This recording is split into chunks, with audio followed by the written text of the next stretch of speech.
فبأي آلاء ربكما تكذبان كل من عليها فان. Kita coba ambil lagi keterangan dari Nabi Sallallahu Alaihi Wasallam. Adakah korelasi yang dimaksud bahagia di waktu maghrib ini dengan keterangan lain yang memberikan rahasia keistimewaannya? Sebab kalau cuma bahagia buka itu standar biasa. Ya, umumnya orang kalau puasa, mungkin di non-muslim juga ada puasa. Ya, jadi kalau waktunya buka ya mungkin bahagia.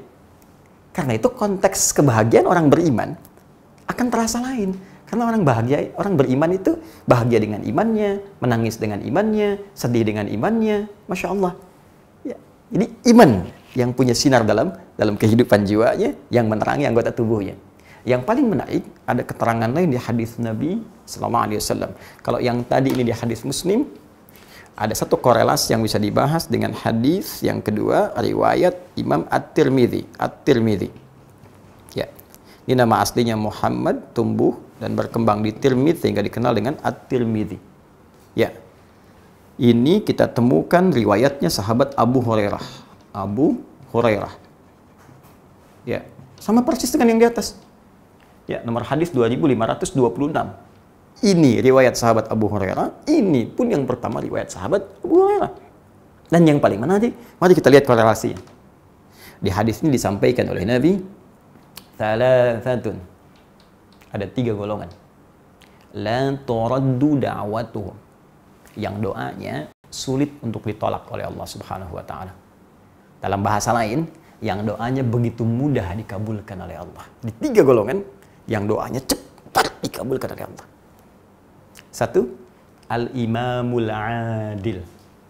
Pemimpin yang adil.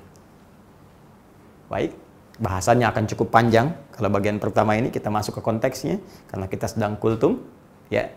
2, as-shaimu hatta yuftira. Ini yang saya maksudkan. Ya. 1, al-imamul adil, pemimpin yang adil. Yang kedua, as-shaimu hatta yuftira. Orang yang puasa ini. Ya. Hatta yuftira, ini kalimatnya. Hatta yuftira, orang puasa sampai dia buka. Sampai dia buka. Allahu Akbar. Jadi ternyata pada saat kita akan berbuka itu, dari kita puasa sebetulnya, kita puasa, dan puncaknya saat akan buka itu. Ya, hatta itu menunjuk pada ujungnya, akhirnya. Dari mulai orang puasa itu, doanya dikabulkan, puncaknya saat akan buka. Itu ditunggu. Anda mau minta apa? Ya, jadi orang puasa itu luar biasa. Sampai di hadis yang lain, hadis qudsi di Al-Bukhari, ya, dalam kitab Siyam, teman-teman sekalian, bab tentang keutamaan puasa, bab fadlus shaum. Itu langsung disebutkan di hadis qudsi. Qala Rasulullah sallallahu alaihi wasallam, qala Allah azza wa jalla. Allah berfirman langsung, ya, orang puasa itu dia menahan makannya untukku, menahan syahwatnya untukku, menahan minumnya untukku. Asyamu li wa ana ajzi bihi.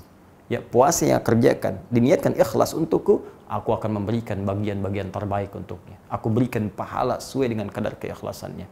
Tapi yang paling menarik, perhatikan kalimat ini. Yatruku ta'amahu, ya, wa masyarabahu, wa syahwatahu. Dia meninggalkan makannya, minumnya, syahwatnya untukku, kata Allah dalam hadis qudsi. Sekarang mari kita sedikit bandingkan sejenak dengan pemahaman berikut. Jika ada yang bantu Anda lah, ya, asisten rumah tangga. Tiba-tiba dia kerjakan rapi, bersih, istimewa, segala rupa lah. Bahkan yang paling dahsyat begini, ya, dia biasanya Anda minta mulai kerja jam 7, dia mulai kerja jam 5. Bahkan dia bangun jam 4, ya, kerja jam 5. Kemudian makannya juga sekadarnya saja, ya, dia kerjakan rapi, bagus dan sebagainya. Sekarang tiba waktu gajiannya, tiba-tiba dia ingin mengajukan sesuatu kepada Anda. Anda berikan nggak? Dan Anda mampu. Contohnya sederhana, dia minjam uang misalnya, mau minjam 100.000 aja. Gaji dia 1.500.000, dia mau minjam 100.000 aja. Anda berikan nggak?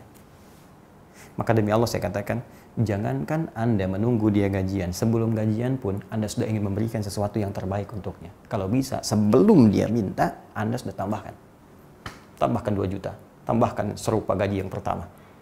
Nah, ini yang paling menarik adalah seseorang yang sedang menunaikan puasa, Kata Allah di hadis qudsi riwayat Al-Bukhari tadi, ini luar biasa nih. Orang ini apa yang dia kerjakan? Dia meninggalkan makan. Orang lain makan, dia enggak. Orang lain minum, dia enggak. Orang lain mengerjakan syahwat, dia enggak. Dia tahan karena saya. Maka kata Allah, apapun yang dia mintakan, aku berikan. Wa ana ajzi bihi. Saya berikan pahalanya. Saya berikan bagiannya.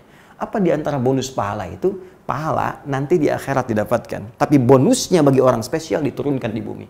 Apa di antara bonusnya? Di At-Tirmidzi disebutkan, dikabulkan segera doanya.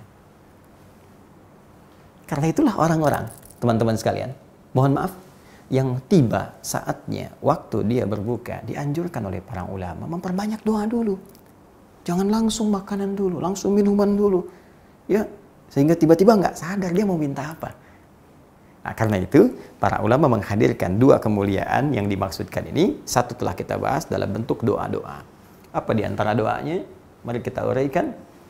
Ada dua yang diriwayatkan dari Imam Abu Daud, ya, nama aslinya Sulaiman As-Sijistani, dikenal dengan Abu Daud julukannya.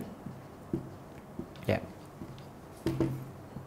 Redaksi pertama sangat populer, ya, disebutkan dhahabadh dhama'u wabtallatil uruq, ya, wabtallatil uruq wa thabatal ajru, insyaallah. Telah hilang rasa haus ini dan basah tenggorokan dan ditetapkan pahala oleh Allah Subhanahu wa taala. Jadi saking bahagianya orang puasa, alhamdulillah selesai puasa nih. Mudah-mudahan janji Allah akan segera diberikan kepada kita. Ya, apa di antara janjinya? Tsabatal ajru insyaallah. Pahalanya seperti Allah janjikan, pahala akan diberikan. Bonusnya pun akan tiba. Ya, jadi orang puasa itu ada jaminan langsung dari Nabi sallallahu alaihi wasallam pada riwayat nanti yang kedua, di bahasa yang kedua di sini. Saya langsung masukkan saja. Ini farhatun hina yuftir, yang kedua farhatun hina yalqa rabbahu. Ya, hina yalqahu rabbahu. Farhatun, dan dia merasa bahagia hina yalqahu rabbahu atau hina yalqa rabbahu. Kalau kita katakan hina yalqahu rabbuhu, kalau kita katakan hina yalqa rabbahu. Dan kebahagiaan kedua saat ia akan berjumpa dengan Allah di hari kiamat saat dihisab. Ternyata pahala puasa itu, pahala puasa melimpah. Banyak timbangannya. Beda dengan hari biasa. Kenapa saat ditujukan kepadanya? Bukankah saat puasa dilipat gandakan amalan-amalannya? Qur'annya banyak dibaca, ya, sholatnya banyak ditingkatkan. Begitu ditimbang pahala puasanya, wah, timbangannya luar biasa berat.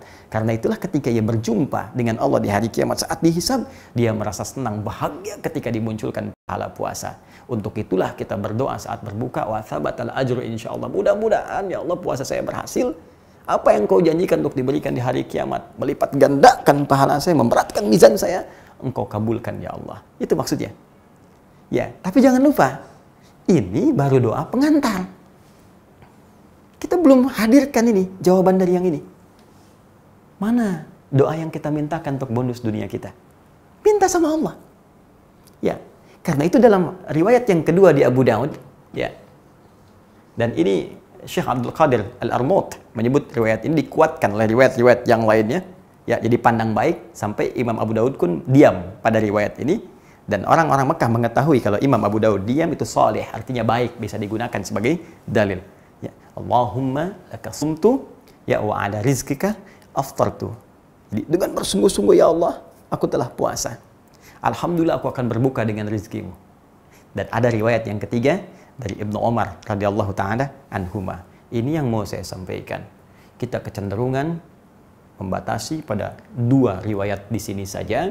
Dhahabadh dhama dengan Allahumma laka sumtu, bahkan sibuk menggali ini sahih, ini dhaif, yang benar ini yang sahih, benar ini yang dhaif, tanpa kita sadari ini doa keduanya walaupun populer ini baru pengantar. Baru pembuka. Makanya disebut doa buka. Baru pembuka. Di dhahabadh dhama wa abtalatil uluq wa tsabatal ajru insyaallah, ini kesenangan yang ini. Tsabatal ajru nanti yang saat di akhirat. Allahumma laka sumtu menunjukkan senangnya kita puasa. Mudah-mudahan diterima rezekinya. Hal itu baru pembuka. Tapi doa spesifik yang kita minta, yang kata Allah lewat lisan Nabi, segera dikabulkan. Apa yang Anda minta? Anda minta apa? Di sini kesempatan kita untuk meminta. Kenapa enggak Anda minta, ya Allah, segera angkat wabah COVID-19 ini.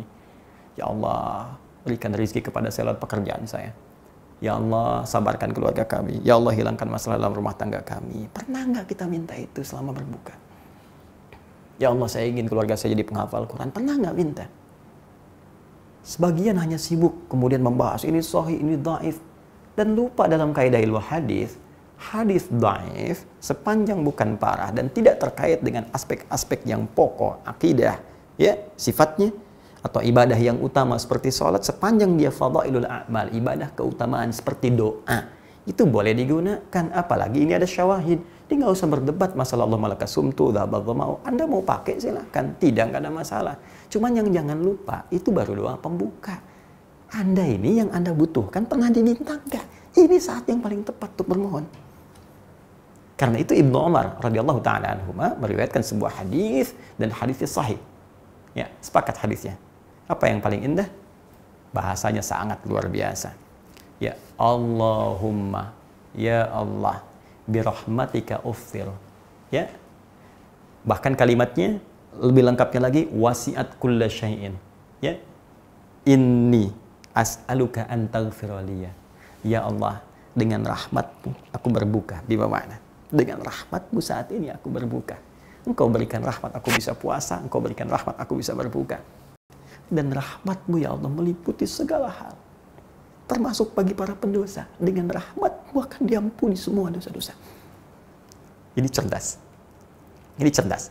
Ya, ini cerdas. Bukankah ditemukan di Quran surah 39? Ya, ayat ke-53. Ketika Allah memberikan rahmat, maka semua dosa-dosa yang berlebih akan diampuni.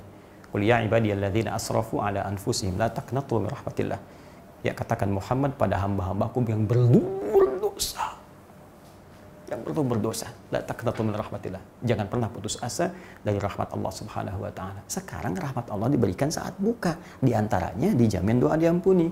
Maka kata beliau, Allahumma inni as'aluka an taghfira li. Ya Allah, aku nggak minta banyak, aku hanya pengen ampuni dosa-dosaku. Ya, ini yang paling menarik. Nah, dari sekian yang saya sampaikan tadi, yang kita ulas dari turunan hadis-hadis Nabi Sallallahu Alaihi Wasallam, berapa yang sudah kita amalkan? Jangan-jangan banyak pandai berdebat, tapi kita belum mengamalkan seperti yang Abdullah bin Amr bin As yang pernah beliau lakukan. Jadi, kalau kita urutkan kembali dengan sangat mudah, orang puasa akan punya dua kebahagiaan. Bahagia saat dia berbuka, dan bahagia saat pulang kepada Allah, saat dia membawa pahala-pahala puasanya yang akan memberatkan mizannya. Hanya rahasianya saat berbuka, yaitu di waktu maghrib, bukan sekedar seseorang bahagia karena akan berbuka, dan dia baca doa. Rahasia terbesarnya, banyak doa-doa yang ditunggu pada saat itu, yang dijamin kata Nabi akan cepat dikabulkan kalau ia mohonkan. Maka mari kita amalkan minimal di hari ke-13 ini. Jangan sibuk memperdebatkan yang sudah jelas. Membahas yang sudah jelas akan menjadikan pembahasan semakin tidak jelas. Karena itu, dari yang sudah terang benderang ini, tinggal kita amalkan. Awali dengan doa pembuka, dhahabadh dhama, atau Allahumma laka sumtu, atau ada sementara ulama yang menggabungkan dari doa ini. Bahkan dibacakan, Allahumma laka sumtu, wabika amantu, mengambil yang tadi, redaksi yang terakhir. Wabika amantu, ala rizkika aftartu, birahmatika ya arhamar rahimin, dhahabadh dhama'u, wabtalatil uruku, wa thabatal ajru, insyaallah, Allahumma inni as'aluka birahmatika allati wasi'at kulla syai'in, an taghfira liya. Ya, ini yang bisa saya sampaikan. Semoga Allah muliakan kita semua dan memberikan rahmat, khususnya di hari ke-13 saat kita mulai berbuka ini. Dhahabadh dhama wabtalatil uruq wa thabatal ajru insyaallah. Allahumma laka sumtu wa bika amantu wa ala rizqika aftartu bi rahmatika ya arhamar rahimin. Allahumma inna nas'aluka ya Allah bi rahmatika allati wasi'at kulla syai'. Allahumma inna nas'aluka an taghfir lana ya arhamar rahimin, an taghfir lana ya rabbal alamin, innaka antal ghafurur rahim. Subhanakallahumma wa bihamdika asyhadu an la ilaha illa anta astaghfiruka wa atubu ilaik. Wa akhiru da'wana alhamdulillahi rabbil alamin. Assalamualaikum warahmatullahi wabarakatuh.